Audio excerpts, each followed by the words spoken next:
In today's video, I'm going to teach you how to sign into the Alexa app. To get started, go to your phone's home screen and open the Amazon Alexa app. Make sure you're tapping the correct app before moving on. Once the app opens, you'll usually arrive at the welcome screen where the sign in option is displayed clearly. From there, tap sign in to begin. This takes you to the Amazon account login page, where you'll need to enter the account details associated with your Alexa setup. Type in your Amazon email address or phone number, then tap Continue. On the next screen, enter your password carefully. If your device doesn't show what you're typing, take an extra second to make sure everything is entered correctly before proceeding. This helps avoid unnecessary login errors.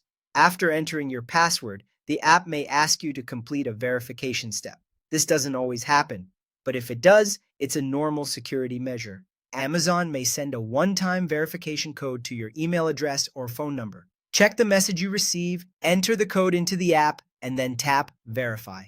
If the code doesn't arrive right away, give it a moment and make sure you're checking the correct inbox or message thread. Once your account is verified, the Alexa app may ask for a few permissions on your phone. These permissions help the app work properly with Alexa features and connected devices.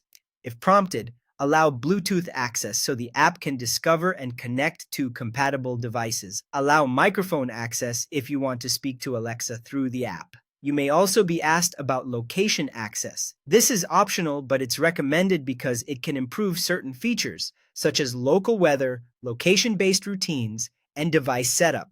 After you've approved any permissions, the sign-in process is complete. You should now land on the Alexa home screen. This is the main dashboard where you can start using the app and managing your Alexa experience. From the home screen, you can connect Echo devices, play music, and begin setting up smart home devices like lights, plugs, or other compatible accessories. If something doesn't look right after signing in, try closing and reopening the app to refresh it. And that's it. You're now signed in to the Alexa app and ready to start using its features.